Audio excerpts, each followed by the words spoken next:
10th level എക്സാമുകൾ ഏറ്റവും എളുപ്പത്തിൽ crack ചെയ്യാനുള്ള വഴി പ്രീവിയസ് ഇയർ ക്വസ്റ്റ്യൻസ് പഠിക്കുക, അതുമായി ബന്ധപ്പെട്ട SCERT കണക്റ്റഡ് ഫാക്ട്സോ മുൻകാല ചോദ്യങ്ങളോ വന്നിട്ടുള്ള അനുബന്ധ വസ്തുക്കളും പഠിക്കുക എന്നുള്ളതാണ്.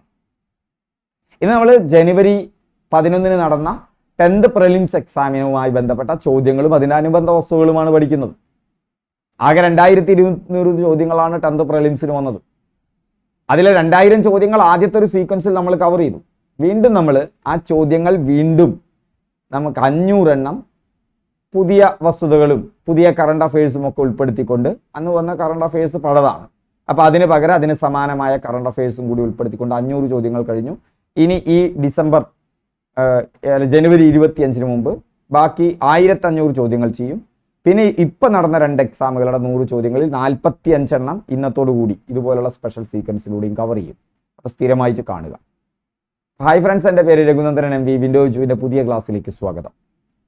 അപ്പോൾ ഇന്ന് ക്ലാസ് തുടങ്ങുന്നതിന് മുമ്പ് ഞാൻ പതിവായി പറയുന്നതാണ്, പുതിയ ആളുകൾ കാണുന്നുണ്ടെങ്കിൽ ശ്രദ്ധിക്കുക. നമുക്ക് 2 രീതികളാണ്. ഈ പഴയ ആളുകളും ഇതൊന്ന് ശ്രദ്ധിക്കുക. നമുക്ക് 2 രീതികളാണ്. 2 രീതികളിലാണ് നമ്മുടെ ക്ലാസ് ഇപ്പോൾ പോയിക്കൊണ്ടിരിക്കുന്നത്. ഒരു രീതി എന്ന് പറയുന്നത്, ഇപ്പോൾ പ്രിലിംസ് പരീക്ഷ വരുന്നു. ആ പ്രിലിംസ് പരീക്ഷ വരുമ്പോൾ, അങ്ങനെ ഓരോരോ 10th ലെവൽ എക്സാമുകളും വരുമ്പോൾ അതിൻ്റെ പ്രീവിയസ് ഇയർ ക്വസ്റ്റ്യൻസും കണക്റ്റഡ് ഫാക്ട്സും വീഡിയോ ക്ലാസ്സുകളായി നിങ്ങൾക്ക് നൽകുന്ന പ്രോഗ്രാം ഒന്ന്. രണ്ടാമത്തേത്, നമുക്ക് അങ്ങനെ പ്രീവിയസ് ഇയർ ക്വസ്റ്റ്യൻസ് പഠിച്ചു പോകുമ്പോൾ തന്നെ നിങ്ങൾ ശ്രദ്ധിക്കേണ്ടതാണ്, ടോപ്പിക് വൈസ് പഠിച്ചു പോകണം. അത് നമ്മൾ സാവധാനേ പഠിച്ചു പോകും. അത് നിങ്ങൾക്ക് ഉറപ്പിക്കാൻ പറ്റും. നിങ്ങളുടെ അവൈലബിൾ ആയിട്ട് ടൈം നിങ്ങൾക്ക് ധാരാളം കാര്യങ്ങൾ തന്ന് നിങ്ങൾക്ക് പഠനത്തെ അങ്ങോട്ട് കൺഫ്യൂഷൻ ആക്കുകയല്ല ചെയ്യേണ്ടത്. നിങ്ങൾക്ക് പഠിക്കാൻ പറ്റാവുന്നത് നമുക്ക് മെല്ലെ പഠിച്ചു പോയാൽ മതി. പക്ഷെ അത് ഡീപ്പായിട്ട് സബ്ജക്റ്റ് വൈസ് ഡീപ്പായിട്ട് പഠിച്ചു പോകുക. അപ്പോൾ അതിന് SCERT ടെക്സ്റ്റ് ബുക്ക് അവൈലബിൾ ആണെങ്കിൽ ആ SCERT text book plus connected facts, അപ്പോൾ ഇത് രണ്ടും കൂടി ചേരുമ്പോൾ നിങ്ങൾക്ക് കൃത്യമായിട്ട് കിട്ടും. അപ്പോൾ SCERT പാഠഭാഗങ്ങളുടെ നോട്ടുകൾ നമ്മൾ തരും. ഇപ്പം ചരിത്രമാണ്. ചരിത്രത്തിൽ നമുക്കൊരു 9ഓളം പാഠങ്ങളാണ് കൃത്യമായിട്ട് കവർ ചെയ്യാനുള്ളത്. ആ 9 പാഠങ്ങളുടെയും നോട്ട് തരും. എന്നിട്ട് അതിൽ നിന്ന് എക്സാമുകളുണ്ട്. ഇപ്പം നാളെ എക്സാം ഉണ്ട് ചരിത്രത്തിൽ നിന്ന്. ഇന്ന് മോക്ക് എക്സാം ആണ് 10th പ്രിലിംസുമായി ബന്ധപ്പെട്ടത്. ഇങ്ങനെയാണ് നമ്മുടെ ക്ലാസ്സുകൾ നടന്നു പോകുന്നത്. അപ്പോൾ അതിൽ ഡെയിലി യൂട്യൂബ് വീഡിയോസ് ഉണ്ട്, വീക്കിലി ലൈവ് ക്ലാസ്സസ് ഉണ്ട്. എന്നാൽ ലൈവായിട്ട് ഓൺലൈൻ ക്ലാസ്സസ് നിങ്ങൾക്ക് യൂട്യൂബിൽ കിട്ടും. അപ്പം നിങ്ങൾക്ക് ചോദ്യങ്ങളും ഉത്തരങ്ങളും പറഞ്ഞു പോകാം. PDF നോട്ടുകൾ ഉണ്ടായിരിക്കും, PSC അപ്ഡേറ്റുകൾ. അങ്ങനെ 2025 സർക്കാർ ജോലി നിങ്ങളുടെ സ്വപ്നമാണെങ്കിൽ നിങ്ങൾക്ക് 100ൽ 90 മാർക്ക് മേടിക്കുന്നതിനുള്ള മുഴുവൻ മെറ്റീരിയലുകളും ഈ ചാനലിൽ ലഭിക്കും. അപ്പോൾ നമ്മുടെ ടെലിഗ്രാം ഗ്രൂപ്പിൽ ചേരുക, വാട്സപ്പ് ഗ്രൂപ്പിൽ ചേരുക.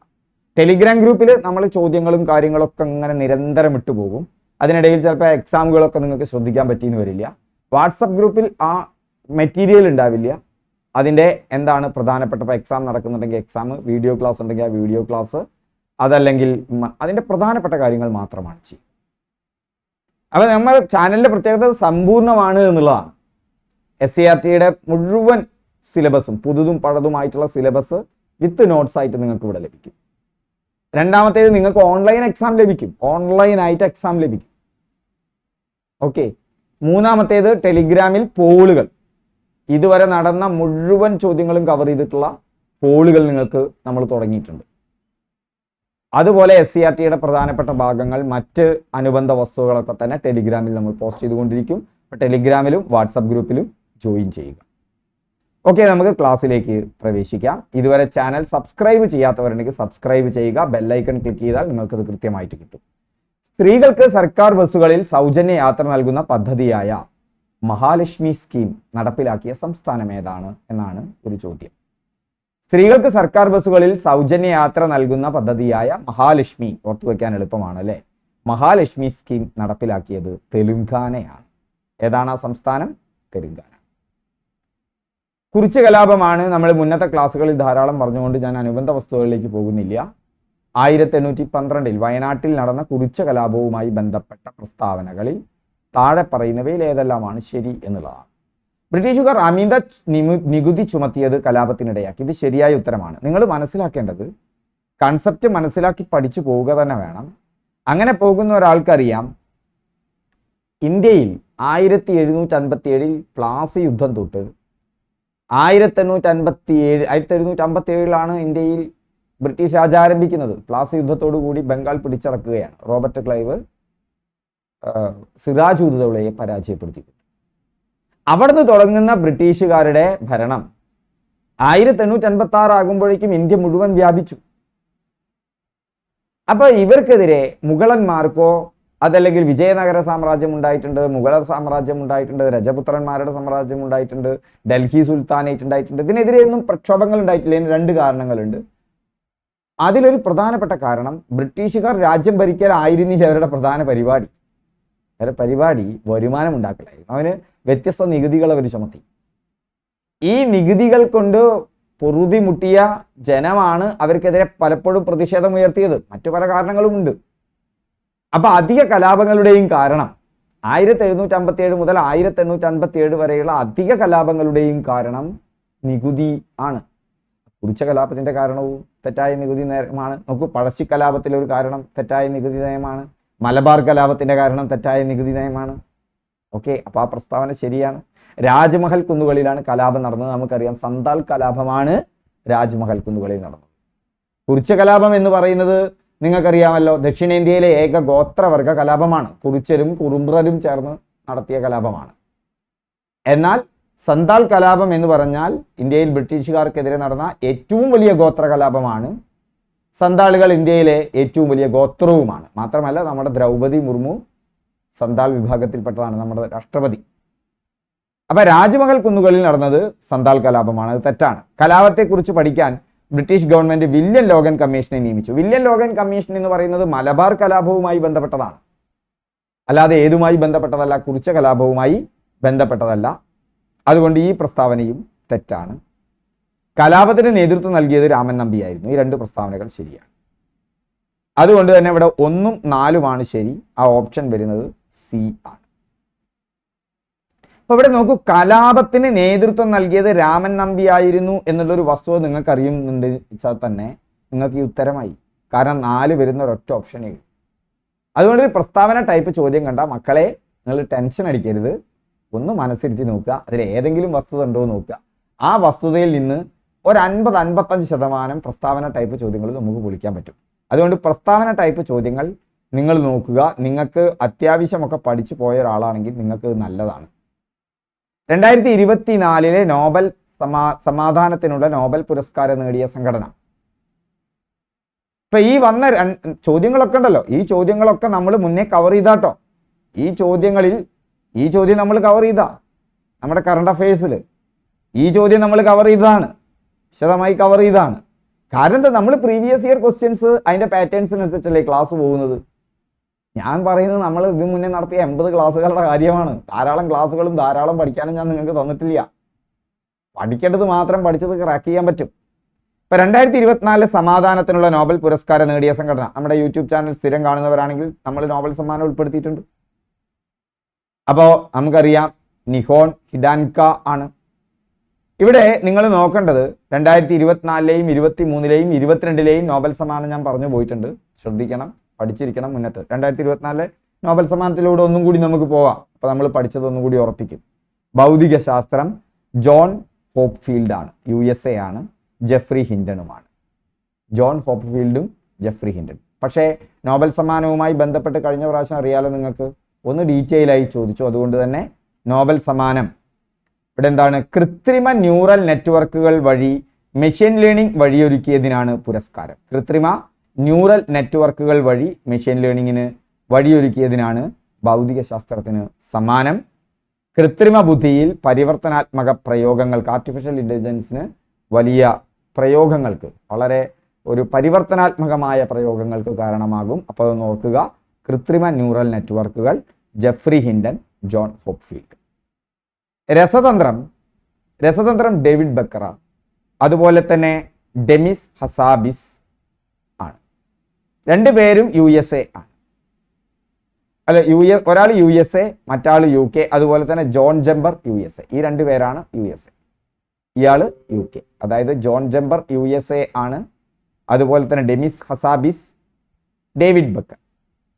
ഇത് കമ്പ്യൂട്ടേഷൻ പ്രോട്ടീൻ രൂപകൽപ്പനയിലെ സംഭാവനകൾക്കാണ് പുരസ്കാരം. ഇതൊന്നും പുതുതായി കേൾക്കുന്നവർ പേടിക്കണ്ട.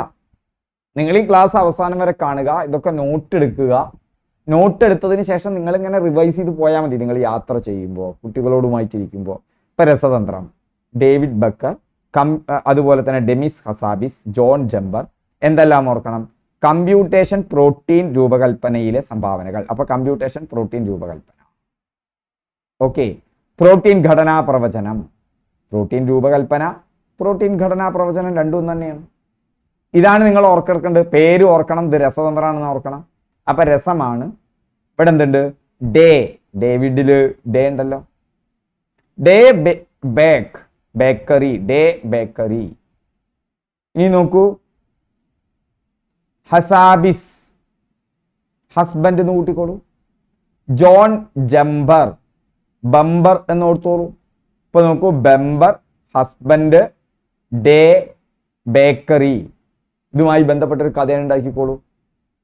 നിങ്ങൾ എല്ലാ ദിവസവും, അല്ലെങ്കിൽ ഏതെങ്കിലും ഒരാൾ, നിങ്ങൾ ആണാണെങ്കിൽ നിങ്ങൾ വിചാരിക്കുക ഒരു സ്ത്രീ, അല്ലെങ്കിൽ നിങ്ങൾ സ്ത്രീ ആണെങ്കിൽ നിങ്ങൾ കല്യാണം കഴിച്ചിട്ടുണ്ടെങ്കിൽ നിങ്ങളുടെ ഹസ്ബൻഡുമായി കൂട്ടി, അല്ലെങ്കിൽ നിങ്ങൾ എന്ത് ചെയ്യുന്നു, കല്യാണം കഴിച്ചിട്ടില്ലെങ്കിൽ നിങ്ങളുടെ മറ്റൊരു സ്ത്രീനെ, അവർ കല്യാണം കഴിച്ച സ്ത്രീ എല്ലാ ദിവസവും അവരെ ജോലിയൊക്കെ കഴിഞ്ഞ് എല്ലാ ഡേയിലും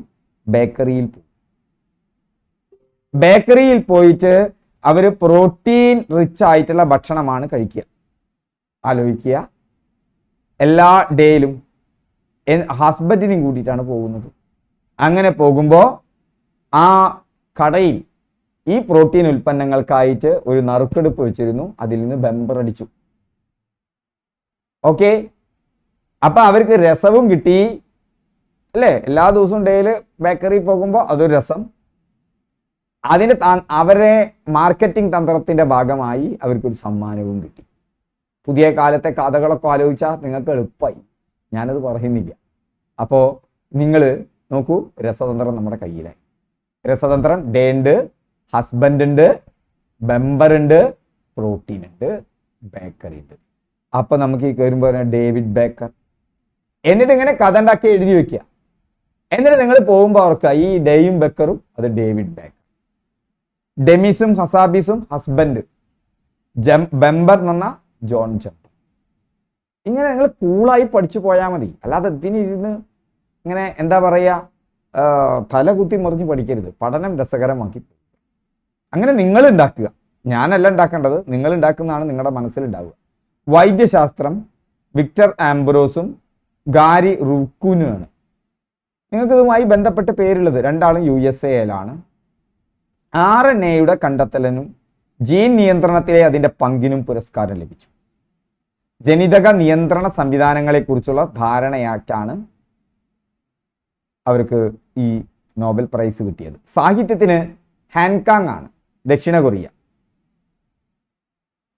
അത് ഹാൻകാങ്ങിന്റെ കഥകൾക്ക്, കാങ്ങിന്റെ ദ വെജിറ്റേറിയൻ എന്ന നോവൽ 2016 മാൻ ബുക്കർ പുരസ്കാരത്തിന് അർഹനായി. ഹാൻകാങ്ങിന്റെ ഏറ്റവും അടുത്തിറങ്ങിയ ദ വൈറ്റ് ബുക്ക് എന്ന പുസ്തകം ആത്മകഥാപരമാണ്. ദ വൈറ്റ് ബുക്ക് ആത്മകഥാപരമാണ്. ദ വെജിറ്റേറിയൻ എന്ന നോവലിന് ബുക്കർ പുരസ്കാരത്തിന് അർഹനായി. സമാധാനവുമായി ബന്ധപ്പെട്ടായിരുന്നല്ലോ ചോദ്യം. Nihon ഹിഡാങ്കിയോ, Japan. ജപ്പാൻ നിങ്ങൾക്കറിയാം, ആണവ ആയുധങ്ങളില്ലാത്തൊരു ലോകം സൃഷ്ടിക്കാൻ ഏറ്റവും കൂടുതൽ ആഗ്രഹിക്കുന്നവർ ജപ്പാൻകാരായിരിക്കും. കാരണം ആ ബോംബ് വീണത് അവരുടെ രാജ്യത്താണ്, അല്ലെ? അതിന്റെ ദുരിതം അനുഭവിച്ചത് അവരാണ്. ഹിബാകുഷ, അതായത് ഹിരോഷിമയിലും നാഗസാക്കിയിലും വീണ അണുബോംബാക്രമണങ്ങളിൽ നിന്നും രക്ഷപ്പെട്ടവർ ആണവായുധങ്ങൾ ഒരിക്കൽ ഉപയോഗിക്കരുതെന്നും ആണവായുധങ്ങളില്ലാത്ത ഒരു ലോകത്തിനായി പോരാടണമെന്നും വാദിക്കുന്നു. അവരാണ് ഈ ഹിബാകുഷ എന്ന് പറയുന്നത്. അപ്പൊ ഹിബാകുഷ എന്താണെന്ന് ഓർത്തിരിക്കണം. ഹിരോഷിമയിലും നാഗസാക്കിയിലും വീണ ബോംബിന്റെ ആക്രമണത്തിൽ പരിക്കേറ്റ ആ ആളുകൾ, അവരുടെ ജീവിത ബുദ്ധിമുട്ടുകൾ, അതൊക്കെ നിങ്ങളുടെ മനസ്സിലൂടെ ഹിബാകുഷ പറയുമ്പോൾ കടന്നു പോകേണ്ടതുണ്ട്. നിഹോൺ ഹിഡാങ്കിയോ എന്ന സംഘടന ഹിബാകുഷുകളുടെ ശ്രമങ്ങളെ പ്രതിനിധീകരിക്കുന്നു. ഈ സംഘടനയ്ക്കാണ് നോബൽ സമ്മാനം ലഭിച്ചത്. 1956 നിഹാൻ ഹിഡാങ്കിയോ സ്ഥാപിതമാകുന്നത്. ഹിബാകുഷുകളുടെ അവകാശങ്ങൾ സംരക്ഷിക്കുക, അതായത് ഈ ആണവാക്രമണത്തിൽ പരിക്കേറ്റ, നഷ്ടം വന്ന ആളുകളാണ് ഹിബാകുഷുകൾ എന്ന് പറയുന്നത്. ആ പേരും കൂടി ഒന്ന് ഓർത്തു വയ്ക്കുക. നിഹാൻ ഹിഡാങ്കിയോ ആണ് ആ സംഘടന, ജപ്പാനിലാണ്, അത് ഓർത്തു വയ്ക്കുക. സാമ്പത്തിക ശാസ്ത്രം ഡാരോൺ അസമേഗ്ലു, അതുപോലെ തന്നെ സൈമൺ ജോൺസൺ, ജെയിംസ് റോബിൻസൺ, ഇവർക്കാണ് സാമ്പത്തിക ശാസ്ത്രത്തിൽ നോബൽ പ്രൈസ്. ഡാരോൺ അസമോഗ്ലു, അതുപോലെ തന്നെ സൈമൺ ജോൺസൺ, ജെയിംസ് റോബിൻസൺ. അതിൽ ഒരാൾ തുർക്കി USA, 2 USA, ഒരാൾ UK-യിലാണ്. രാഷ്ട്രീയ സാമ്പത്തിക സ്ഥാപനങ്ങൾ തമ്മിലുള്ള ബന്ധത്തെക്കുറിച്ചും വികസനത്തിലും അസമത്വത്തിലും അവയുടെ സ്വാധീനത്തെക്കുറിച്ചും അവരുടെ ഗവേഷണം രേഖപ്പെടുത്തി. 70ാമത് നെഹ്റു ട്രോഫി വള്ളംകളി. നിങ്ങൾക്ക് മുന്നേ കറണ്ട് അഫയേഴ്സ് പോയി നോക്കിയാൽ അറിയാം. ഞാൻ സ്പോർട്സുമായി ബന്ധപ്പെട്ട് മാത്രം നിങ്ങൾക്ക് കറണ്ട് അഫയേഴ്സ് തന്നിട്ടുണ്ട്. അതിൽ പറയുന്നുണ്ട് 70ാമത്തെ നെഹ്റു ട്രോഫി വള്ളംകളി മത്സര വിജയി എന്നുള്ളത് അതേ വാക്കുകളിലാണ്. ആ വേർഡുകൾ പോലും അങ്ങനെയാണ്. ഓപ്ഷനിൽ മാറ്റണ്ടേ. എന്നാലും ഇതിൽ 3 ഓപ്ഷൻ നമ്മുടെ അതുപോലെ വന്നിട്ടുണ്ട്. കാരിച്ചാൽ ചുണ്ടനാണ്. അവിടെ ഉത്തരം കാരിച്ചാൽ ചുണ്ടനാണ് കേട്ടോ. അപ്പോൾ വള്ളംകളി 2023 പ്രസിഡൻസി ട്രോഫിയും ചാമ്പ്യൻസ് ബോട്ട് ലീഗ് കിരീടവും നേടിയത് ആരാണെന്നാണ്. പ്രസിഡൻസ് ട്രോഫിയും ചാമ്പ്യൻസ് ബോട്ട് ലീഗ് കിരീടവും ഒന്നെന്നെയാണ് കേട്ടോ. അത് വിയപുരം ചുണ്ടനാണ്. പള്ളാത്തുരുത്തി ബോട്ട് ക്ലബിൻ്റെ വിയപുരം ചുണ്ടനാണ് 2023 പ്രസിഡൻസ് ട്രോഫിയും ചാമ്പ്യൻസ് ബോട്ട് ലീഗ് കിരീടവും നേടിയത്. ഏതാണ്? വിയപുരം ചുണ്ടൻ. പ്രസിഡൻസി ട്രോഫി വള്ളംകളി നടക്കുന്ന കായൽ അഷ്ടമുടി കായലാണ്. കേരള പിറവി ദിനത്തിൽ നടക്കുന്ന വള്ളംകളിയാണ് പ്രസിഡൻസി ട്രോഫി വള്ളംകളി. അപ്പൊ പ്രസിഡൻസി ട്രോഫി വള്ളംകളി, കേരള പിറവി ദിനം, അഷ്ടമുടി കായൽ, ഇപ്രാവശ്യം വിയപുരം ചുണ്ടൻ അഥവാ ചാമ്പ്യൻസ് ബോട്ട് ലീഗ് കിരീടം എന്നും പറയും. മറ്റൊരു മത്സരമാണ് ചമ്പക്കുളം മൂലം വള്ളംകളി. അവിടെ ആലപ്പുഴ ടൗൺ ബോട്ട് ക്ലബ്ബ് തുഴഞ്ഞ ആയാപ്പറമ്പ് വലിയ ദിവാൻജി ചുണ്ടൻ രാജപ്രമുഖൻ ട്രോഫി കിട്ടി. അത് ഈ ചമ്പക്കുളം മൂലം വള്ളംകളിക്കാണ് Rajapramukhan trophy. Alappuzha town boat club തുഴഞ്ഞ ആയാപ്പറമ്പ് വലിയ ദിവാൻജി ചുണ്ടനാണ്. ചമ്പക്കുളം വള്ളംകളി നടക്കുന്നത് പമ്പാ നദിയിലാണ്. ഇനി നമുക്ക് പ്രസിദ്ധമായ നെഹ്റു ട്രോഫി വള്ളംകളി നടക്കാം. അത് പുന്നമടക്കായല്ല, ആലപ്പുഴയിൽ തന്നെ. ഓളപ്പരപ്പിലെ ഒളിമ്പിക്സ് എന്നറിയപ്പെടുന്നത് നെഹ്റു ട്രോഫി വള്ളംകളിയാണ്. 70ാമത് നെഹ്റു ട്രോഫി വള്ളംകളി പള്ളാത്തുരുത്തി ബോട്ട് ക്ലബിന്റെ കാരിച്ചാൽ ചുണ്ടനാണ്. 2ാം സ്ഥാനം VBC കൈനകരി ബോട്ട് ക്ലബിന്റെ വിയപുരം ചുണ്ടനാണ്. 2ാം സ്ഥാനം VBC കൈനകരി ബോട്ട് ക്ലബിന്റെ വിയപുരം ചുണ്ടനാണ് 2ാം സ്ഥാനം. ഭാഗ്യചിഹ്നം വള്ളം തുഴയുന്ന നീല പൊന്മാനാണ്. എന്താണ് നെഹ്റു ട്രോഫിയുടെ ചിഹ്നം? വള്ളം തുഴയുന്ന നീല പൊന്മാൻ. നിങ്ങളുടെ മനസ്സിലൊന്ന് കണ്ടുനോക്ക്. ഒരു വള്ളം, ആ വള്ളം തുഴയുന്ന, ഞാൻ ചിത്രമൊന്നും വരയ്ക്കാൻ മോശാട്ടാ, ഒരു നീലപ്പൊന്മാൻ കണ്ടു. ഞാൻ മനസ്സിലൊന്ന് കണ്ടുനോക്കൂ. ഇത്ര സന്തോഷം വരുന്നു അല്ലേ? ആ ഓളപ്പരപ്പിലൂടെ വള്ളം തുഴഞ്ഞു പോകുന്ന നീലപ്പൊന്മാൻ എന്ന് കണ്ടുനോക്കൂ. നെഹ്റു ട്രോഫിയുടെ ഭാഗ്യചിഹ്നം. നെഹ്റു ട്രോഫിയുടെ മാതൃകയിൽ വള്ളംകളി മത്സരം നടത്താൻ ഒരുങ്ങുന്നത് കാനഡയാണ്. 69ാമത് നെഹ്റു ട്രോഫി വള്ളംകളി മത്സര വിജയികളിൽ കൂടി ഓർത്തു വെച്ചോളൂ. അത് വിയപുരം ചുണ്ടനാണ്. പള്ളാത്തുരുത്തി ബോട്ട് ക്ലബിന്റെ തുടർച്ചയായ 4ാം കിരീടമാണ്. അന്ന് കേശു എന്ന ആനയായിരുന്നു. ഈ കാട്ടാനയും വെള്ളം തുറഞ്ഞു നീങ്ങുന്ന ആളായി. അപ്പൊ അടുത്തതിലേക്ക് പോകുന്നതിന് മുമ്പ് നമുക്ക് ചില പെയ്ഡ് കോഴ്സുകൾ കൂടിയുണ്ട്. അതിൻ്റെ കൂടി ഞാനൊന്ന് പറയാം. താല്പര്യമുള്ളവർക്ക് ജോയിൻ ചെയ്യാം. നമ്മുടെ സൗജന്യ ക്ലാസ്സുകൾ ഇതേപോലെ പോകും. പെയ്ഡ് ക്ലാസ്സിന്റെ പ്രത്യേകത എന്ന് പറയുന്നത് എല്ലാ ക്ലാസ്സുകളും നിങ്ങൾക്ക് റെക്കോർഡ് വീഡിയോകളായിട്ട് ലഭിക്കും. കൃത്യമായിട്ട് ഒരു ഡെയിലി ലേണിംഗ് പ്ലാൻ ഉണ്ടായിരിക്കും.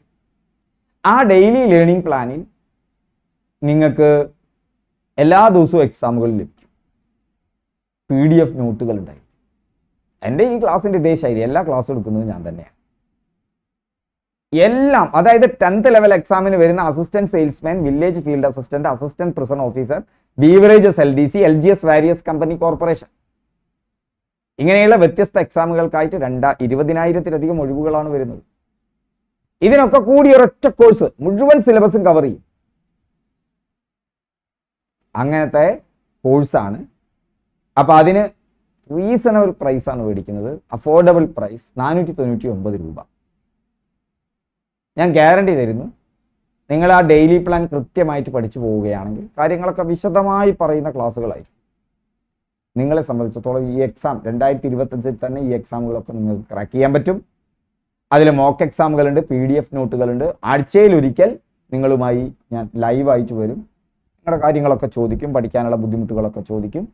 കൂടാതെ എല്ലാ സബ്ജക്റ്റും അടങ്ങിയിട്ടുള്ള പ്രീവിയസ് ഇയർ ക്വസ്റ്റ്യൻസും SCRTയും കവർ ചെയ്യുന്ന റെക്കോർഡഡ് ക്ലാസ്സുകൾ ഉണ്ടായി. അപ്പോൾ 499 രൂപ മാത്രം. ഇനി നിങ്ങൾക്ക് ലൈവ് ക്ലാസ്, എല്ലാ ദിവസവും ലൈവ് ക്ലാസ് വേണം, എല്ലാ ആഴ്ചയിലും ലൈവ് ക്ലാസ് ഉണ്ടായിരിക്കും. ചിലപ്പോൾ ഇപ്പോൾ ഇന്നും നാളെയും ലൈവ് ക്ലാസ് ഇല്ല, അങ്ങനെ ചില സന്ദർഭങ്ങൾ വരെ എനിക്ക് തിരക്കുള്ള സമയത്ത് ലൈവ് ക്ലാസ് ഉണ്ടായി. എന്നാലും എല്ലാ ദിവസവും അധിക ദിവസവും 2 or 3 ലൈവ് ക്ലാസ്സുകൾ ഉണ്ടായി. ആ ലൈവ് ക്ലാസ്സുകളിൽ നമ്മൾ എന്താ വെച്ചാൽ ഇങ്ങനെ കിസ് റൺ ചെയ്യും. ഒരു ചോദ്യം, ഇപ്പോൾ വള്ളംകളിയുടെ ചോദ്യം, ആ വള്ളംകളിയുടെ ചോദ്യത്തിൽ നിങ്ങൾക്ക് ഓപ്ഷൻ വരും ABCD എന്നുള്ള ഓപ്ഷൻ. നിങ്ങൾ രേഖപ്പെടുന്ന ഓപ്ഷൻ നിങ്ങൾക്ക് മാത്രമേ കാണാൻ പറ്റുള്ളൂ, മറ്റുള്ളവർ ശരി ഉത്തരം ചാറ്റ് ചെയ്ത് പോകലല്ല. അങ്ങനെ ചോദ്യങ്ങൾ പറയാം, എന്നിട്ട് പിന്നീട് അതിൻ്റെ അനുബന്ധ വിവരങ്ങൾ, ആ അനുബന്ധ വിവരങ്ങൾ വീണ്ടും ഓർമ്മിപ്പിക്കുന്ന രീതിയിൽ വീണ്ടും ക്ലാസ്, അങ്ങനെ പോകുന്ന ക്ലാസ്സുകളാണ്. ആ ക്ലാസ്സിൽ തന്നെ നിങ്ങൾക്ക് ഒരുപാട് എക്സാമുകൾ ചെയ്യുന്ന ഒരു പ്രതീതി ഉണ്ടായിരിക്കും. പിന്നെ നിങ്ങൾക്ക് തെറ്റുന്നത് എവിടെയാണെന്ന് ഞാൻ നോക്കും, അതിനനുസരിച്ച് തിരുത്തലുകൾ ഉണ്ടാവും. വെറുതെ പഠിച്ചു പോയാൽ മാത്രം പോരാ, എക്സാം അപ്പിയർ ചെയ്യാൻ സ്മാർട്ട് ടെക്നിക്ക് വേണം. അതടക്കമുള്ള ലൈവ് ക്ലാസ്സുകൾ കിട്ടുന്നതിന് വേണ്ടി നിങ്ങൾ ഒരു വർഷത്തേക്ക് 1200 രൂപ മാത്രമാണ്. അത് മാത്രമല്ല ഇത് എല്ലാ എക്സാമുകൾക്കും വേണ്ടി, ഇത് ബേസിക് കോഴ്സോ ഫൗണ്ടേഷൻ കോഴ്സോ ഒന്നും അല്ലട്ടാ. 999 കോഴ്സ് ഉണ്ട് എന്ന് പറഞ്ഞാൽ അത് ഫൗണ്ടേഷൻ കോഴ്സോ ബേസിക് കോഴ്സോ അല്ല, ഇത് കംപ്ലീറ്റ് കോഴ്സാണ് 1200-ന്റെ. അപ്പോൾ ഇത് നിങ്ങൾക്ക് ലഭിക്കണമെന്നുണ്ടെങ്കിൽ താഴെ 2 കോഴ്സിൻ്റെയും ലിങ്ക് ഉണ്ട്, ആ ലിങ്കിലൂടെ ചേർന്നാൽ മതി. നേരത്തെ പറഞ്ഞ എല്ലാ റെക്കോർഡഡ് ക്ലാസ്സിൻ്റെ നേരത്തെ പറഞ്ഞ ഫീച്ചേഴ്സ് ഉണ്ടല്ലോ, അതൊക്കെ ഇതിലും ഉണ്ട്. മോക്ക് എക്സാമുകളും ഡെയിലി ലേണിംഗ് പ്ലാനും. ഇനിയുള്ളത് 2025 സർക്കാർ ജോലി കൂടിയേ തീരൂ എന്ന് നിങ്ങൾക്ക് ഉറപ്പിക്കണം. അതിന് നിങ്ങളുടെ പിന്നാലെ ഒരാൾ വേണം. പഠിച്ചോ എന്ന് അധിക ദിവസങ്ങളിലും ചോദിക്കാൻ. എവിടെ എത്തി, എന്തെങ്കിലും ബുദ്ധിമുട്ടുണ്ടോ, സമയം തികയുന്നില്ലേ, സമയം ഞങ്ങൾ ഉണ്ടാക്കാം, ടെൻഷൻ അടിക്കുമ്പോൾ ഒക്കെ നിങ്ങൾക്ക് സപ്പോർട്ടീവായിട്ടൊരു മെൻറ്റർ ഡെയിലി ബേസ് അധിക ദിവസങ്ങളിൽ നിങ്ങളെ വിളിക്കും. ഇപ്പോഴുള്ള കുട്ടികളോട് ചോദിച്ചാൽ അറിയാം. അപ്പോൾ നിങ്ങൾ എത്ര പഠിക്കണം, നിങ്ങളുടെ പഠനം മെച്ചപ്പെടുന്നുണ്ടോ, അപ്പോൾ 10 ദിവസത്തെ ഡെയിലി ലേണിംഗ് പ്ലാൻ നിങ്ങൾ പഠിച്ചു, അവിടെ നിങ്ങൾക്ക് ബുദ്ധിമുട്ടുണ്ടെങ്കിൽ ഞങ്ങൾ പരിഹരിച്ചു തരാം. നിങ്ങൾക്കായിട്ട് അതിനായിട്ട് സെപ്പറേറ്റ് ക്ലാസ്സുകൾ നിങ്ങൾക്കായിട്ട് നിങ്ങളുടെ സമയത്ത്. 4999 രൂപയ്ക്കാണെന്ന് നിങ്ങൾ വിശ്വസിക്കുന്നു? യെസ്, 4999 രൂപയ്ക്കാണ്. പക്ഷേ ഈ കോഴ്സിൽ നിങ്ങൾ ചേരണമെന്നുണ്ടെങ്കിൽ നിങ്ങൾ ആരും ആവട്ടെ, വീട്ടമ്മയോ ജോലി തിരക്കുള്ള ഒരാളോ ആയിക്കോട്ടെ, നിങ്ങൾ ഒന്നും ഉപേക്ഷിക്കാതെ നിങ്ങൾക്ക് ഞാൻ ടൈം മാനേജ് ചെയ്ത് തരാം. ഞാനാണ് നേരിട്ട് മെൻറ്റർ ചെയ്യുന്നത്. ആ ക്ലാസ്സിലേക്ക് പ്രവേശിക്കണമെന്നുണ്ടെങ്കിൽ 4999 രൂപ മാത്രമേ ഉള്ളൂ. അപ്പം നിങ്ങൾ റെഡി ആണെങ്കിൽ ഈ 2025 തന്നെ സർക്കാർ ജോലി മേടിച്ചേ നിങ്ങൾ പോകും. അപ്പോൾ ആ ക്ലാസ്സിലേക്ക് കിട്ടണമെന്നുണ്ടെങ്കിൽ 100 പേർക്ക് മാത്രമാണ്. 51 ആളുകളാണ് ഇതുവരെ ജോയിൻ ചെയ്തിട്ടുള്ളത്.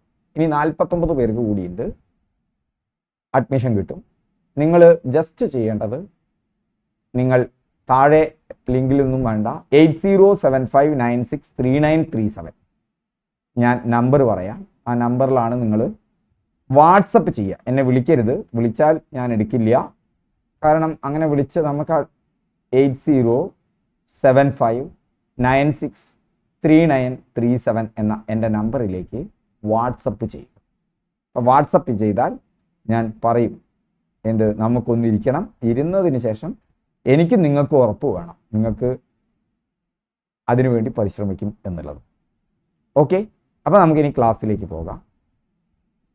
അപ്പോൾ മറ്റ് 2 എണ്ണത്തിൻ്റെയും ലിങ്ക് ഞാൻ താഴെ നൽകിയിട്ടുണ്ട്. ഇനി ചുവടെ പറയുന്നവയിൽ ശരിയായ ജോഡി പുസ്തകവുമായി ബന്ധപ്പെട്ടതാണ്. നവോത്ഥാന നായകരും അവരുടെ കൃതികൾ.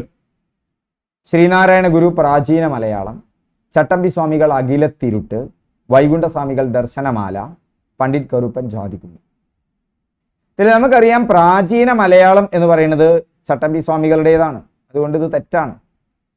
അഖിലത്തിരുട്ട് എന്ന് പറയുന്നത് വൈകുണ്ഠസ്വാമികളുടേതാണ്. ദർശനമാല ശ്രീനാരായണ ഗുരുവിൻ്റെതാണ്. ഓക്കെ, അപ്പൊ ഇവിടെ പണ്ഡിറ്റ് കറുപ്പൻ ജാതികുമ്മി മാത്രമാണ് ശരി. അതുകൊണ്ട് ഇവിടെ ഓപ്ഷൻ ഡി ആണ് കറക്റ്റ് ആൻസർ. നവോത്ഥാന നായകരുടെ കൃതികൾ ഓർത്തു വെച്ചോളൂ. ശ്രീനാരായണ ഗുരുവിൻ്റെതാണ് ആത്മോപദേശ ശതകം. ഓർക്കുമ്പോൾ തന്നെ കിട്ടും അല്ലേ? ദർശനമാല.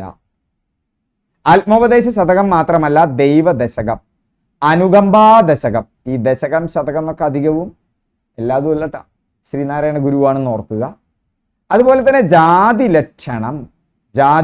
ലക്ഷണം, അദ്വൈത ദീപിക, ഇതെല്ലാം തന്നെ ശ്രീനാരായണ ഗുരുവിൻ്റെ കൃതികളാണ്. ആത്മോപദേശ ശതകം, ദർശനമാല, ദൈവദശകം, നിർവൃതി പഞ്ചകം, അദ്വൈത ദീപിക, അനുകമ്പാദശകം, ജാതിലക്ഷണം. നിങ്ങൾ പലപ്പോഴും ഈ കാണാപ്പാടം പഠിക്കുന്ന ആളുകളുണ്ട്, ആ ശൈലി ഉപേക്ഷിച്ചേക്കും. PSCക്ക് അതൊന്നും വേണ്ട, നിങ്ങൾ ഇങ്ങനെ കാണാപ്പാടം റിപ്പീറ്റ് ചെയ്യുക, അത് രസകരമായിട്ട് റിപ്പീറ്റ് ചെയ്യുക. അപ്പോൾ തന്നെ റിപ്പീറ്റ് ചെയ്യുമ്പോൾ നോക്കൂ, നിങ്ങൾക്ക് കേൾക്കാൻ പറ്റാവുന്ന വിധത്തിൽ നിങ്ങളിപ്പോൾ നിങ്ങളുടെ മനസ്സിൽ തന്നെ പറയുക. മനസ്സിൽ പറയുമ്പോൾ ശ്രീനാരായണ ഗുരുവിനെ നിങ്ങൾ കാണണം കണ്ണിൽ. ശ്രീനാരായണ ഗുരുവിൻ്റെ ചിത്രം ഉണ്ടല്ലോ, അല്ലെങ്കിൽ ഒന്ന് ചിത്രം പോയിട്ട് കണ്ടിട്ട് നിങ്ങളൊന്ന് വെച്ച് നോക്കൂ, ആത്മോപദേശ ശതകം. നിങ്ങളുടെ ചെവിയോട് കൂടി നിങ്ങൾ കേൾക്കണം. നിങ്ങളെ ഉപദേശിക്കുകയാണ് ആര്? ശ്രീനാരായണ ഗുരു. ആത്മോപദേശ ശതകം. ദർശനമാല, ദർശനമാല, കാളിമാല എന്ന് എഴുതിയിട്ടുണ്ട് ശ്രീനാരായണ ഗുരു. അദ്ദേഹത്തിന്റെ ഭാര്യയ്ക്ക് വേണ്ടി എഴുതിയതാണ് കാളിമാല. അതറിയുമെങ്കിൽ ദർശനമാലയും കാളിയെ ദർശിക്കുകയാണെന്ന് വിചാരിച്ചാൽ മതി. ദൈവദശകം, നിർവൃതി പഞ്ചകം, നിങ്ങൾ അതിന്റെ അർത്ഥത്തോടു കൂടി നിങ്ങളൊന്ന് ഉൾക്കൊണ്ടു നോക്ക്. അദ്വൈത ദീപിക, അനുകമ്പാ ദശകം. ആ അനുകമ്പയിൽ നിങ്ങളാണ്ട് അലിഞ്ഞില്ലേ ഗുരുവിന്റെ കാരുണ്യത്തിൽ. ജാതിലക്ഷണം. എന്നിട്ട് നിങ്ങൾ അത് ജസ്റ്റ് 1-2 തവണ ഇങ്ങനെ സ്ലോ ആയി മനസ്സ് കയറുന്ന വിധത്തിൽ വായിക്കുക. അല്ലാതെ വെറുതെ ഇങ്ങനെ ആവർത്തിച്ച് പോകുന്നതിനെക്കാട്ടും ഇത് കുറെ കൂടി എഫക്റ്റീവാണ്. എന്നിട്ട് നിങ്ങൾ കുറച്ച് കഴിഞ്ഞാൽ ഒരു നോട്ട് പേപ്പറോ ബുക്കോ ഒക്കെ കയ്യിലുണ്ടെങ്കിൽ ഈ ശ്രീനാരായണ ഗുരുവിൻ്റെ കൃതികൾ എഴുതാൻ പറ്റുന്നുണ്ടോ നോക്കുക. അങ്ങനെ ഇനി വരാൻ പോകുന്ന ഓരോരുത്തരുടെയും കൃതികൾ നിങ്ങൾ 10-15 പ്രാവശ്യം നിങ്ങൾക്ക് ഫ്രീ ടൈം കിട്ടുമ്പോൾ ഇതൊന്ന് ചെയ്തു നോക്ക്. നിങ്ങളുടേതായ ഒരു നോട്ട് ഉണ്ടാക്കിയിട്ട്. ഞാൻ പറയുന്നത് നിങ്ങൾക്ക് ഉറച്ചിട്ടുണ്ടായിരിക്കും, ഇത്രയേ ഉള്ളൂ. ഒറ്റ ദിവസം ഇരുന്നിട്ട് അത് ബോറടിപ്പിക്കുന്ന പരിപാടിയാക്കി മാറ്റേണ്ടത് നിങ്ങൾ. വൈകുണ്ഠസ്വാമികൾ അരുൾ നൂലും അഖിലത്തിരുട്ടുമാണ്. വൈകുണ്ഠസ്വാമികൾ ഏതാണ്? അരുൾനൂൽ, അഖിലത്തിരുട്ടും. ചട്ടമ്പി സ്വാമികൾ കേരളത്തിലെ ദേശനാമങ്ങൾ, ആദിഭാഷ, വേദാധികാര നിരൂപണം, പ്രാചീന മലയാളം. ചട്ടമ്പി സ്വാമികളുടെ കൃതികൾ ഏതൊക്കെയാണ്? കേരളത്തിലെ ദേശനാമങ്ങൾ, ആദിഭാഷ, വേദാധികാര നിരൂപണം, പ്രാചീന മലയാളം. പണ്ഡിറ്റ് കറുപ്പൻ, ജാതിക്കുമ്മി. പണ്ഡിറ്റ് കറുപ്പൻ, ജാതിക്കുമ്മി. ബ്രഹ്മാനന്ദ ശിവയോഗി, ആനന്ദത്തിലുണ്ട്, ആനന്ദക്കുമ്മി. കുര്യാക്കോസ് ഏലിയാസ് ചാവറ, ആത്മാനുതാപം. ഇത് തന്നെ എത്ര ആത്മാനുതാപം. അനുതാപവും ഉണ്ട്, ആത്മാവും ഉണ്ട്. ആത്മാനുതാപം. മന്നത്ത് പത്മനാഭൻ, എൻ്റെ ജീവിത സ്മരണകൾ, അദ്ദേഹത്തിൻ്റെ ആത്മകഥയാണ്. മന്നത്ത് പത്മനാഭൻ്റെ ആത്മകഥയാണ് എൻ്റെ ജീവിത സ്മരണകൾ. സ്വദേശാഭിമാനി രാമകൃഷ്ണപിള്ള, കേരള മാർക്സ് എന്നുള്ളത് എഴുതിയത് സ്വദേശാഭിമാനി രാമകൃഷ്ണപിള്ളയാണ്. VT ഭട്ടതിരിപ്പാട്, നാടകം അടുക്കളയിൽ നിന്ന് രംഗത്തേക്ക്, ധാരാളം കേട്ടതാണല്ലോ. അദ്ദേഹത്തിൻ്റെ ആത്മകഥ കിനാവും കണ്ണീരും. VT ഭട്ടതിരിപ്പാട്, അടുക്കളയിൽ നിന്ന് രംഗത്തേക്ക്, ആത്മകഥ കിനാവും കണ്ണീരും. AK ഗോപാലൻ, എൻ്റെ ജീവിതകഥ. മന്നത്ത് പത്മനാഭൻ ജീവിത സ്മരണകളാണെങ്കിൽ AK ഗോപാലൻ എൻ്റെ ജീവിത കഥയാണ്. കുമാരനാശാനെ വിട്ട് ഒരു നവോത്ഥാനമില്ലല്ലോ അല്ലേ? നവോത്ഥാനത്തിൻ്റെ കവിയാണ് കുമാരനാശാൻ. ചിന്താവിഷ്ടയായ സീത, കരുണ, വീണപൂവ്, നളിനി, ചണ്ടാല ഭിക്ഷുകി, ദുരവസ്ഥ. അപ്പോൾ കുമാരനാശാൻ്റെ ഏതെല്ലാമാണ്?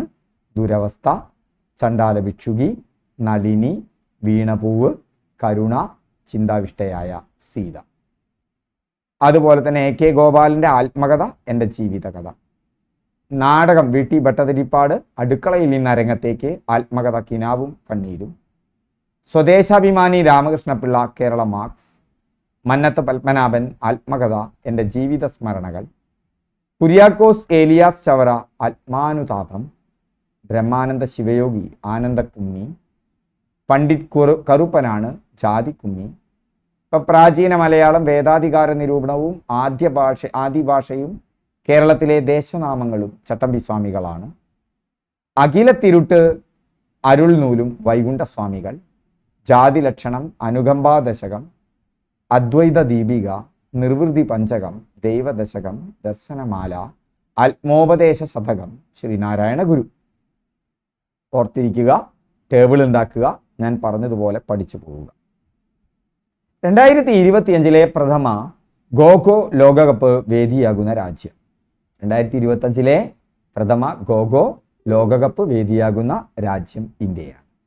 ഖോ ലോകകപ്പ് 2025 തുടങ്ങിക്കഴിഞ്ഞു. 13-ന് ജനുവരി 13-നാണ് കേട്ടോ. ജനുവരി 13-ന് ദില്ലിയിൽ തുടക്കം. ഇന്ത്യയുടെ ആദ്യ മത്സരം നേപ്പാളിനെതിരെയാണ്. ആയുഷ്മാൻ ഭാരത് പ്രധാനമന്ത്രി ജൻ ആരോഗ്യ യോജന ഏത് പ്രായപരിധിയിലുള്ളവരെയാണ് ഉൾക്കൊള്ളിച്ചിരിക്കുന്നത്? ആയുഷ്മാൻ ഭാരത് പ്രധാനമന്ത്രി ജൻ ആരോഗ്യ യോജന ഏത് പ്രായപരിധിയിലുള്ളവരെയാണ് ഉൾക്കൊള്ളിച്ചിരിക്കുന്നത്? 70 വയസ്സിന് മുകളിലുള്ള എല്ലാവരുമാണ്. നമുക്ക് ഇവിടെ ഉണ്ട്. അതിന് മുമ്പ് ഈ ചോദ്യം കൂടി നമുക്ക് കടന്നിട്ട് അതിൻ്റെ ഡീറ്റെയിൽസിലേക്ക് പോകാം. ദേശീയ ഹരിത ട്രിബ്യൂണൽ സ്ഥാപിതമായ വർഷം 2010. നിരന്തരം PSC ചോദിച്ച ഒരു ചോദ്യമാണ്. SCERT ബുക്കിലൊക്കെ ഉള്ളതാണ്. ദേശീയ ഹരിത ട്രിബ്യൂണൽ 2010. ആയുഷ്മാൻ ഭാരത് എന്ന് പറയുന്നത് യൂണിവേഴ്സൽ ഹെൽത്ത് കവറേജ് നേടുക എന്നാണ്. അതായത് എല്ലാവർക്കും താങ്ങാനാവുന്നതും ഗുണനിലവാരമുള്ളതുമായ ആരോഗ്യ സംരക്ഷണം വേണ്ടേ? അല്ലേ? ആശുപത്രി പോക്ക് പോയാൽ നമ്മുടെ കഥ കഴിയും. പക്ഷേ സർക്കാർ ജോലി കിട്ടിയാലോ? ഇതിനൊക്കെ കവറേജ് ഉണ്ടേ, ആലോചിക്കണം. ആയുഷ്മാൻ ഭാരത് ഘടകങ്ങൾ ഏതെന്നാണ്? 2 ഘടകങ്ങളാണ് പ്രധാനമുള്ളത്. ഒന്ന് ആയുഷ്മാൻ ആരോഗ്യ മന്ത്രികൾ. ഒന്നുമില്ലല്ലോ, നമ്മുടെ നിലവിലുള്ള സബ് ഹെൽത്ത് സെന്ററുകളിൽ ആ പ്രാഥമിക ആരോഗ്യ ഗ്രന്ഥങ്ങളും അത് പ്രാഥമിക ആരോഗ്യ പരിരക്ഷ നൽകുന്നതിനായി നവീകരിക്കുന്നു. അതായത് അത് ആയുഷ്മാൻ ആരോഗ്യ മന്ത്രികളായി മാറുന്നു. AAM എന്നായിട്ട് മാറും. പ്രതിരോധം, പ്രൊമോഷണൽ, പുനരധിവാസ ചികിത്സാ സേവനങ്ങൾ എന്നിവ ഉൾപ്പെടെ സൗജന്യ അവശ്യമരുന്നുകളും ഡയഗ്നോസ്റ്റിക് സേവനങ്ങളും, അതായത് രോഗനിർണയം നടത്താനുള്ള സേവനങ്ങളും അവിടെ ലഭിക്കും. മാതൃശിശു ആരോഗ്യ സേവനങ്ങൾ ലഭിക്കും. കുടുംബാസൂത്രണ സേവനങ്ങൾ ലഭിക്കും. പകർച്ചവ്യാധികളുടെ നിയന്ത്രണവും മാനേജ്മെന്റും ടെലി കൺസൾട്ടേഷൻ സേവനങ്ങൾ ലഭിക്കും. ഫോൺ വിളിച്ചിട്ടേ ഇങ്ങനെയുള്ള സേവനങ്ങൾ. ഇതാണ് ആയുഷ്മാൻ ആരോഗ്യ മന്ത്രി. നമ്മുടെ പ്രൈമറി ഹെൽത്ത് സെന്റർ, സബ് സെന്ററുകളൊക്കെയാണ് ഈ ആയുഷ്മാൻ ആരോഗ്യമന്ത്രിയായിട്ട് മാറുന്നത്. അത് ഒരു ഭാഗം. മറ്റൊന്നാണ് ചോദ്യത്തിൽ വന്ന പ്രധാനമന്ത്രി ജൻ ആരോഗ്യ യോജന. അപ്പോൾ ഇത് രണ്ടും ഒരു അംബ്രല്ല പ്രോഗ്രാമാണ്. കേന്ദ്ര ഗവൺമെന്റിന്റെ ഒരു അംബ്രല്ല പ്രോഗ്രാമാണ് ആയുഷ്മാൻ ഭാരത്. അതിന് 2 ഭാഗങ്ങളാണ്. അതിലുള്ള ഒന്നാണ് പ്രധാനമന്ത്രി ജൻ ആരോഗ്യ യോജന. യോഗ്യരായ കുടുംബങ്ങൾക്ക് സെക്കൻഡറി ട്രീഷറി കെയർ ഹോസ്പിറ്റലൈസേഷനായി പ്രതിവർഷം 5 ലക്ഷം രൂപ വരെ ലഭിക്കും. 1949 മെഡിക്കൽ നടപടിക്രമങ്ങൾ ഉൾപ്പെടുന്നുണ്ട്. പണരഹിതമാണ്, പേപ്പർലെസ് ആണ്, കടലാസ് രഹിതമാണ്. ആശുപത്രി വാസം. ആശുപത്രിയിലേക്ക് പോകുമ്പോൾ കടലാസും വേണ്ട, പേപ്പറും വേണ്ട, കാശും വേണ്ട, പേപ്പറൊന്നും വേണ്ട. ഇതൊക്കെ ഉൾക്കൊള്ളുന്ന ഒരു പ്രോഗ്രാമാണ്. പോർട്ടബിലിറ്റി. ഇന്ത്യയിലെ ഏത് എംപാനൽ ചെയ്ത ആശുപത്രിയിലും ചികിത്സ നേടാം. ദേശീയ ആരോഗ്യ അതോറിറ്റി വഴി ഈ സംവിധാനം നടപ്പിലാക്കും. യോഗ്യതാ മാനദണ്ഡങ്ങൾ ഗ്രാമീണ പ്രദേശങ്ങളാണ്. SCCC 2011 ഡാറ്റ അടിസ്ഥാനമാക്കി. നഗരപ്രദേശങ്ങൾ തൊഴിൽ അടിസ്ഥാനമാക്കി. 70 വയസ്സിന് മുകളിലുള്ള എല്ലാ മുതിർന്ന പൗരന്മാർക്കും ഇത് ലഭിക്കും. അതുകൊണ്ട് നേരത്തെ ഓപ്ഷനിൽ 70 വയസ്സിന് മുകളിലുള്ളത് എന്ന് ഓർത്തു വയ്ക്കുക. Ayushman Bharat digital eco system സൃഷ്ടിക്കുക ഒന്നാണ്. Ayushman Bharat digital mission. Ayushman Bharat digital mission എന്ന് പറഞ്ഞാൽ ഡിജിറ്റൽ ആരോഗ്യ ഇക്കോ സിസ്റ്റം സൃഷ്ടിക്കുക എന്നുള്ളതാണ്. ആരോഗ്യ രേഖകളുടെ സുരക്ഷിതവും സ്വകാര്യവുമായ കൈമാറ്റം പ്രാപ്തമാക്കുക. അത് ഇതിന്റെ ഭാഗമാണ് ആയുഷ്മാൻ ഭാരത് ഡിജിറ്റൽ മിഷൻ. ഒരു ഡിജിറ്റൽ ആരോഗ്യ ഇക്കോ സിസ്റ്റം സൃഷ്ടിക്കുക. പ്രധാനപ്പെട്ട ഘടകങ്ങൾ ABHA Ayushman Bharat health account number ഓർത്തുവെക്കുക. ഹെൽത്ത് റെക്കോർഡുകൾക്കായുള്ള ഡിജിറ്റൽ ലോക്കർ, അതുപോലെ തന്നെ ഹെൽത്ത് കെയർ പ്രൊഫഷണലുകളുടെ registry, health facility registry. Ayushman Bhava campaign ഉണ്ട് ഈ പ്രോഗ്രാമിൻ്റെ ഭാഗം തന്നെ. ആയുഷ്മാൻ ഭാരത് പദ്ധതിയെക്കുറിച്ച് അവബോധം വളർത്തുക, ജനങ്ങളെ പദ്ധതിയിൽ ചേരാൻ പ്രോത്സാഹിപ്പിക്കുക, ആരോഗ്യ സേവനങ്ങൾക്കായിട്ടുള്ള ആക്സസ് മെച്ചപ്പെടുത്തുക. ആയുഷ്മാൻ ആപ്കെ ദ്വാർ 3, ആയുഷ്മാൻ മേളകൾ, ആയുഷ്മാൻ സഭകൾ. ഓക്കെ, ഇപ്പോൾ ആയുഷ്മാൻ ഭാരത് മനസ്സിലായല്ലോ. ലഞ്ച് ബെൽ പദ്ധതി ആവിഷ്കരിച്ച സംസ്ഥാനം കേരളമാണ്. ലഞ്ച് ബെൽ എന്താ? ഒറ്റ ക്ലിക്കിൽ ഉച്ചഭക്ഷണം അരികിലെത്തുന്ന കുടുംബശ്രീയുടെ ലഞ്ച് ബെൽ പദ്ധതിയാണ്. അതായത് ആവശ്യക്കാർക്ക് ചോറും കറികളും ചൂടോടെ താലി മാതൃകയിൽ ഊണുമേശയിലെത്തും. താഴെ പറയുന്നവയിൽ ശ്രീനാരായണ ഗുരു രചിച്ച ഗ്രന്ഥം ഏതാണ്? നവമഞ്ചരിയാണ് ശ്രീനാരായണ ഗുരു രചിച്ച ഗ്രന്ഥം അല്ലേ? ഇപ്പൊ ശ്രീനാരായണ ഗുരുവിനെ ഡീറ്റെയിൽ ആയിട്ടൊന്ന് പഠിച്ച് ഇന്നത്തെ ക്ലാസ് അവസാനിപ്പിച്ചാലോ? റിവിഷൻ ആയിരിക്കും. പുതുതായി പഠിക്കുന്നവർക്ക് ശ്രീനാരായണ ഗുരുവുമായി ബന്ധപ്പെട്ട എല്ലാ വിവരങ്ങളും അറിയാം. ക്ലാസ്സുകളൊക്കെ ഇഷ്ടപ്പെട്ടാൽ ഒന്ന് ലൈക്ക് ചെയ്യുക, കമന്റ് ചെയ്യുക. നമ്മുടെ ടെലിഗ്രാം ഗ്രൂപ്പിലും വാട്സപ്പ് ഗ്രൂപ്പിലൊക്കെ ജോയിൻ ചെയ്യുക. താഴെ ലിങ്ക് തന്നിട്ടുണ്ട്. ആധുനിക കേരളത്തിന്റെ നവോത്ഥാന നായകൻ ആരാ അറിയാം? ശ്രീനാരായണ ഗുരു. ശ്രീനാരായണ ഗുരു ജനിച്ചത് എവിടെയാണ്? ശ്രീനാരായണ ഗുരു ജനിച്ചത് ചെമ്പഴന്തിയിലാണ്. എന്നാണ് ജനിക്കുന്നത്? 1856 ആഗസ്റ്റ് 20-നാണ്. 1856 ആഗസ്റ്റ് 20-ന്. ഒന്നാം ഇന്ത്യൻ സ്വാതന്ത്ര്യ സമരം നടക്കുന്നത് നിങ്ങൾക്കറിയാം 1857-ലാണ്. തലേ വർഷം 1856 ആഗസ്റ്റ് 20. ശ്രീനാരായണ ഗുരുവിന്റെ ഭവനം ഒരു വയലിന്റെ അടുത്താണെന്ന് വിചാരിക്കുക. വയൽവാരം വീട്. നാണു ആശാൻ ശ്രീനാരായണ ഗുരുവാണ്. ആ നാണു ഇവിടെ ഉണ്ട്. ശ്രീനാരായണ ഗുരുവിന്റെ ഗുരുക്കന്മാർ രാമൻ പിള്ള ആശാനും തൈക്കാട് അയ്യയുമാണ്. ശ്രീനാരായണ ഗുരുവിന്റെ ഗുരുക്കന്മാർ ആരെല്ലാമാണ്? രാമൻ പിള്ള ആശാനും തൈക്കാട് അയ്യയുമാണ്. ശ്രീനാരായണ ഗുരുവിനെ രണ്ടാം ബുദ്ധൻ എന്ന് വിശേഷിപ്പിച്ച കവി. ശ്രീനാരായണ ഗുരുവിനെ രണ്ടാം ബുദ്ധൻ എന്ന് വിശേഷിപ്പിച്ച കവി ജി ശങ്കരക്കുറുപ്പാണ്. രണ്ടാം ബുദ്ധൻ ജി ശങ്കരക്കുറുപ്പ്. ശ്രീനാരായണ ഗുരുവിനെ ചട്ടമ്പി സ്വാമികൾ കണ്ടുമുട്ടിയ വർഷം 1852-ലാണ്. 1882-ലാണ് ചട്ടമ്പി സ്വാമികൾ ശ്രീനാരായണ ഗുരുവിനെ കണ്ടുമുട്ടുന്നത്. കുമാരനാശാനോ 1891-ലാണ്. ചട്ടമ്പി സ്വാമികൾ 1882-ൽ, കുമാരനാശാൻ 1891. ശ്രീനാരായണ ഗുരുവിനെ പൽപ്പ് സന്ദർശിക്കുന്നത് 1895-ലാണ് ബാംഗ്ലൂരിൽ വെച്ചാണ്. ചട്ടമ്പി സ്വാമികൾ 1882, കുമാരനാശാൻ 1891, അതുപോലെ ഡോക്ടർ പൽപ്പു 1895. ശ്രീനാരായണ ഗുരുവിനെ അയ്യങ്കാളി സന്ദർശിക്കുന്നത് 1912-ലാണ് ബലരാമപുരത്ത് വെച്ച്. അയ്യങ്കാളി. ശ്രീനാരായണ ഗുരു രമണ മഹർഷിയെ കണ്ടുമുട്ടുന്നുണ്ട്. അത് 1916-ലാണ്. ശ്രീനാരായണ ഗുരുവിന്റെ ആദ്യ രചന ഗജേന്ദ്രമോക്ഷം വഞ്ചിപ്പാട്ടാണ്. ശ്രീനാരായണ ഗുരുവിന്റെ ആദ്യ രചന ആന ഉണ്ട് അവിടെ അല്ലേ, ഗജേന്ദ്രമോക്ഷം വഞ്ചിപ്പാട്ട്. ടാഗോർ ശ്രീനാരായണ ഗുരുവിനെ കണ്ടുമുട്ടുന്നത് ശിവഗിരിയിൽ വെച്ചാണ്. അവിടെ ശ്രീനാരായണ ഗുരുവും ടാഗോറും തമ്മിലുള്ള സംഭാഷണത്തിൽ ദ്വിഭാഷിയായിരുന്നത് കുമാരനാശാനാണ്. ദ്വിഭാഷി ആരായിരുന്നു? കുമാരനാശാൻ. ഗജേന്ദ്രമോക്ഷം വഞ്ചിപ്പാട്ട് സമർപ്പിച്ചത് അദ്ദേഹത്തിന്റെ ആദ്യത്തെ കൃതി ചട്ടമ്പി സ്വാമികൾക്കാണ്. ശ്രീനാരായണ ഗുരു തൻ്റെ ഭാര്യയെക്കുറിച്ച് എഴുതിയ കൃതി കാളിമാലയാണ്. ദർശനമാലയും അദ്ദേഹത്തിന്റെ കൃതിയാണ്. കാളിയായിരുന്നു അദ്ദേഹത്തിന്റെ ഭാര്യയുടെ പേര്. അവനവൻ ആത്മസുഖത്തിനാചരിക്കുന്നവ അപരന് സുഖത്തിനായി വരണം. എൻ്റെ അച്ഛൻ പലപ്പോഴും ചൊല്ലി കേൾക്കുന്നതാണ് നമ്മളിത്. അവനവൻ ആത്മസുഖത്തിനായി ആചരിക്കുന്നവ അപരന് സുഖത്തിനായി വരേണം. ആത്മോപദേശ ശതകം. ഒരു ജാതി, ഒരു മതം, ഒരു ദൈവം. ഈ വാചകമുള്ള ശ്രീനാരായണ ഗുരുവിന്റെ പുസ്തകം ജാതി മീമാംസയാണ്. ഒരു ജാതി, ഒരു മതം, ഒരു ദൈവം. ശ്രീനാരായണ ഗുരു അരുവിപ്പുറത്ത് ക്ഷേത്രം പണി കഴിപ്പിച്ച വർഷം 1887-ലാണ്. അരുവിപ്പുറത്ത് ക്ഷേത്രം പണി കഴിപ്പിച്ച വർഷമാണ്. അരുവിപ്പുറത്ത് പ്രതിഷ്ഠ നടത്തുന്നത് 1888-ലാണ്. നോക്കൂ, ഒരു കല്ലെടുത്തിട്ട് ശിവപ്രതിഷ്ഠ. ഒരു കല്ലിന്റെ മുകളിൽ ഒരു കല്ല് വെച്ചിട്ടാണ്. ആ 8 1888. ഓക്കെ, നെയ്യാറിൽ നിന്നെടുത്ത കല്ലുകൊണ്ടാണ് പ്രതിഷ്ഠ നടത്തിയത്. നെയ്യാർ എന്ന് പറഞ്ഞാൽ ഏറ്റവും തെക്കേ അറ്റത്തുള്ള നദി തിരുവനന്തപുരത്ത് അല്ലെ. ആ നെയ്യാറിൽ നിന്ന് ഒരു കല്ലെടുത്താണ് അന്നത്തെ ജാതി വ്യവസ്ഥയെ, ബ്രാഹ്മണാധിപത്യത്തെ വെല്ലുവിളിച്ചുകൊണ്ട് ശ്രീനാരായണ ഗുരു ശിവപ്രതിഷ്ഠ നടത്തുന്നത്. ശ്രീനാരായണ ഗുരുവിന്റെ പ്രധാന രചനകൾ ഏതെല്ലാമാണ്? ആത്മോപദേശ ശതകം, ദർശനമാല, ദൈവദശകം, നിർവൃതി പഞ്ചകം, ജനനി നവരത്ന മഞ്ചരി, അദ്വൈത ദീപിക, അറിവ്, ജീവകാരുണ്യ പഞ്ചകം, അനുകമ്പാ ദശകം. ഓക്കെ, ആത്മാനുതാപം ചാവറയച്ചനാണ് കേട്ടോ, മറന്നു പോകണ്ട.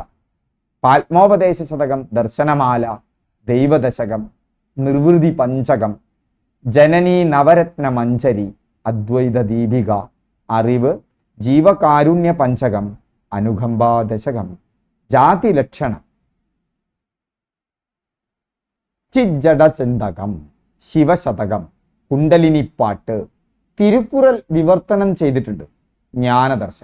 ജ്ഞാനദർശനം, തിരുക്കുറൽ വിവർത്തനം, കുണ്ടലിനിപ്പാട്ട്, ശിവശതകം, ചിജ്ജടചിന്തകം, ജാതി ലക്ഷണം, അനുകമ്പാ ദശകം, ജീവകാരുണ്യ പഞ്ചകം, അറിവ്, അദ്വൈത ദീപിക, ജനനി നവരത്ന മഞ്ചരി, നിർവൃതി പഞ്ചകം, ദൈവദശകം, ദർശനമാല, ആത്മോപദേശ ശതകം. ഇതെല്ലാം അദ്ദേഹത്തിൻ്റെ കൃതികളാണ്. അരുവിപ്പുറം ക്ഷേത്രയോഗം രൂപവൽക്കരിച്ച വർഷം 1898. 1898 അരുവിപ്പുറം ക്ഷേത്രയോഗം. അരുവിപ്പുരം വിഗ്രഹ വിപ്ലവം എന്നറിയപ്പെടുന്നത് അരുവിപ്പുരം ശിവപ്രതിഷ്ഠയാണ്. ശ്രീനാരായണ ഗുരു തപസ്സനുഷ്ഠിച്ച മരുത്വ മലയിലെ ഗുഹ പിള്ളത്തടം ഗുഹയാണ്. ശ്രീനാരായണ ഗുരു തപസ്സനുഷ്ഠിച്ച മരുത്വ മലയിലെ ഗുഹ പിള്ളത്തടം ഗുഹയാണ്. ജാതിഭേദം മതദ്വേഷമേതുമില്ലാതെ സർവരും സോദരത്തേന വാഴുന്ന മാതൃകാ സ്ഥാനമാണിത്. ജാതിഭേദം മതദ്വേഷമേതുമില്ലാതെ സർവരും സോദരത്തേന വാഴുന്ന മാതൃകാ സ്ഥാനമാണിത് എന്നിങ്ങനെ എഴുതിയത് അരുവിപ്പുറം ക്ഷേത്രഭിത്തിയിലാണ്.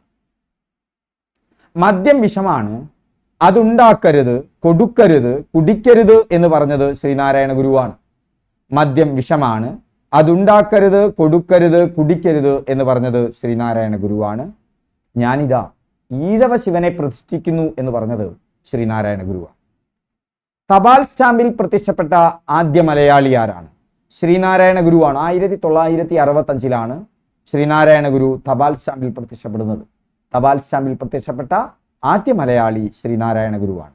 ഗുരുവിനോടുള്ള ആദര സൂചകമായി തപാൽ സ്റ്റാമ്പ് പുറത്തിറക്കിയ വർഷം 1967 ആഗസ്റ്റ് 21. മറ്റൊരു രാജ്യത്തിൻ്റെ സ്റ്റാമ്പിൽ പ്രത്യക്ഷപ്പെട്ട ആദ്യ മലയാളി അതും ശ്രീനാരായണ ഗുരുവാണ്. ശ്രീലങ്കയുടേതാണ്.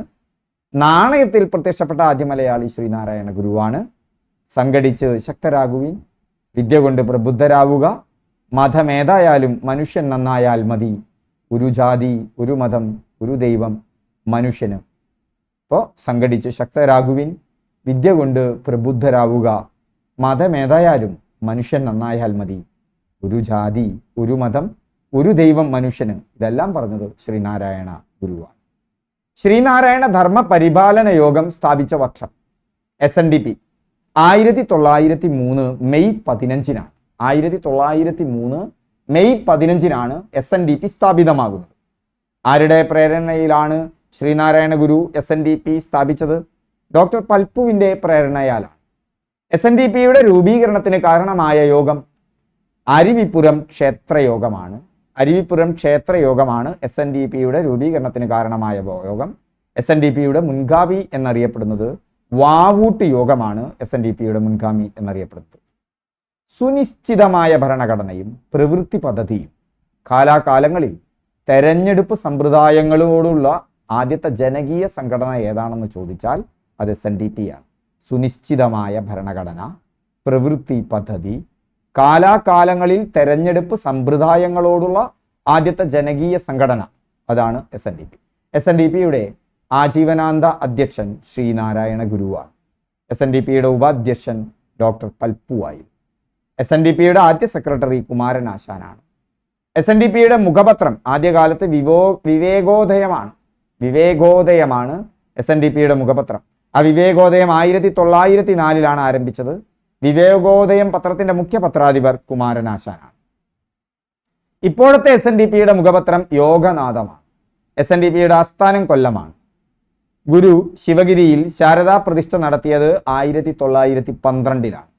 1912 ഗുരു ശിവഗിരിയിൽ ശാരദാ പ്രതിഷ്ഠ നടത്തിയത്. ശ്രീനാരായണ ഗുരു ആലുവയിൽ അദ്വൈതാശ്രമം സ്ഥാപിച്ച വർഷം 1913. ശ്രീനാരായണ ഗുരു ആലുവയിൽ സർവമത സമ്മേളനം നടത്തിയത് 1924.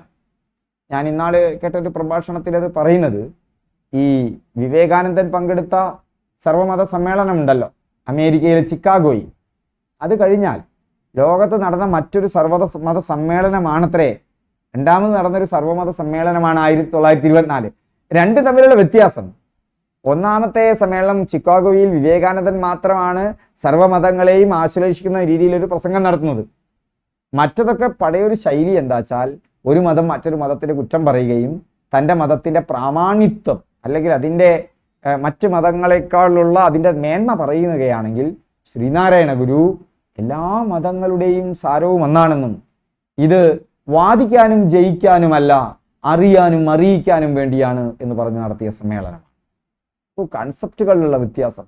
നിങ്ങൾ ഈ PSC പരീക്ഷയൊക്കെ എഴുതുമ്പോൾ ഒരു സാധാരണ നെഗറ്റീവ് തോട്ടിന് പകരം ഇത്തരം പോസിറ്റീവ് ചിന്തകളെ പ്രതിഷ്ഠിക്കുക. അവർക്കാണ് വിജയമുള്ളത്. ശ്രീനാരായണ ഗുരു ജയിക്കുന്നത് അന്നേ വരെയുള്ള നെഗറ്റീവ് ആശയങ്ങൾക്ക് മുകളിൽ ഈ സർവ്വമത സാരവും ഒന്നാണെന്നും സർവ്വമതങ്ങൾ ഇപ്പം ഇസ്ലാം എന്ന് പറഞ്ഞാൽ കരുണയാണ്, ക്രിസ്ത്യൻ മതം എന്ന് പറഞ്ഞാൽ സ്നേഹമാണ്, അല്ലെങ്കിൽ ഇസ്ലാം എന്ന് പറഞ്ഞാൽ സാഹോദര്യമാണ്, ഈ മറ്റേ ഹിന്ദു മതം എന്ന് പറയുന്നത് അത് ശാന്തിക്ക് പ്രാധാന്യം കൊടുക്കുന്ന മതമാണ് അല്ലേ, സാഹോദര്യമുള്ളിടത്തെ ശാന്തി ഉണ്ടാവുള്ളൂ, സ്നേഹമുള്ളിടത്തെ കരുണയുണ്ടാവുള്ളൂ. ആ അർത്ഥത്തിൽ മതങ്ങളൊക്കെ തന്നെ ഒരേ അർത്ഥമുള്ളതാണ്. നമ്മുടെ ആചാരങ്ങൾ വ്യത്യാസപ്പെട്ടിരിക്കുന്നു എന്ന് മാത്രം. ഇപ്പൊ സർവമത സമ്മേളനം 1924 ആലുവ സർവമത സമ്മേളനത്തിന്റെ അധ്യക്ഷൻ ശിവദാസ അയ്യരാണ് മദ്രാസ് ഹൈക്കോടതി ജഡ്ജിയായിരുന്നു. ഏത് സമ്മേളനത്തിൽ വെച്ചാണ് ശ്രീനാരായണ ഗുരു താലികെട്ട് കല്യാണം ബഹിഷ്കരിക്കാൻ ആഹ്വാനം ചെയ്തത്? ആലുവ സമ്മേളനത്തിൽ വെച്ചാണ്. ശ്രീനാരായണ ഗുരു സന്ദർശിച്ച ഏക വിദേശ രാജ്യം ശ്രീലങ്കയാണ്.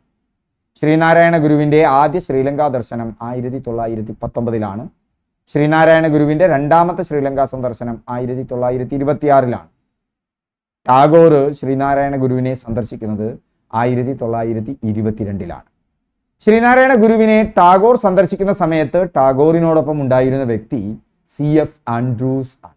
എന്താണ് അദ്ദേഹത്തിന്റെ പേര്? CF Andrews. ശ്രീനാരായണ ഗുരുവിനെ ഗാന്ധിജി സന്ദർശിക്കുന്നത് 1925 ഓർത്തിരിക്കണമേ. 1925 മാർച്ച് 12 ശ്രീനാരായണ ഗുരുവിനെ ഗാന്ധിജി സന്ദർശിക്കുന്നത്. ഗാന്ധിജി ശ്രീനാരായണ ഗുരുവിനെ കണ്ടുമുട്ടുന്ന സ്ഥലം ശിവഗിരിയാണ്. ആദ്യ ശ്രീലങ്കൻ യാത്രയിൽ ശ്രീനാരായണ ഗുരു ധരിച്ചിരുന്നത് കാവി വസ്ത്രമാണ്. ശ്രീനാരായണ ഗുരു ആദ്യമായി കണ്ണാടി പ്രതിഷ്ഠ നടത്തിയത് കളവൻകോട് ക്ഷേത്രത്തിലാണ്. കണ്ണാടി പ്രതിഷ്ഠ നടത്തുന്നത് ശ്രീനാരായണ ഗുരു കളവൻകോട് ക്ഷേത്രത്തിലാണ്. കോടതിയിൽ നേരിട്ട് ഹാജരാക്കുന്നതിന് നിന്നും തിരുവിതാംകൂർ രാജാക്കന്മാർ ഒഴിവാക്കിയിരുന്ന നവോത്ഥാന നായകൻ ശ്രീനാരായണ ഗുരുവാണ്. ശ്രീനാരായണ ഗുരു സമാധി സമയത്ത് ധരിച്ചിരുന്ന വസ്ത്രത്തിന്റെ നിറം വെള്ളയാട്ടോ. സമാധിയൊക്കെ വലിയ കലാപമായി നടക്കുന്ന കാലമാണ്. പക്ഷെ ശ്രീനാരായണ ഗുരു സമാധിയാവുന്ന സമയത്ത് അദ്ദേഹം ധരിച്ചിരുന്ന വസ്ത്രത്തിന്റെ നിറം വെള്ളയാണ്. ശ്രീനാരായണ ഗുരു സമാധിയാകുന്നത് 1928 ശിവഗിരിയിലാണ്. ശിവഗിരി ആദ്യം അറിയപ്പെടുന്നത് കുന്നിൻപുറമാണ്. ശ്രീനാരായണ ഗുരുവിന്റെ ജീവിതത്തെ ആസ്പദമാക്കി K. സുരേന്ദ്രൻ രചിച്ച നോവൽ ഗുരുവാണ്. ശ്രീനാരായണ ഗുരുവിനെ കുറിച്ചുള്ള യുഗപുരുഷൻ എന്ന സിനിമ സംവിധാനം ചെയ്തത് R. സുകുമാരനാണ്. അപ്പോൾ എല്ലാ ഗുരുക്കളെയും സ്മരിച്ചുകൊണ്ട് ഗുരുവേ നമ ഇന്നത്തെ ക്ലാസ് അവസാനിക്കുന്നു. വീണ്ടും നമുക്ക് അടുത്ത ക്ലാസ്സിൽ കാണാം.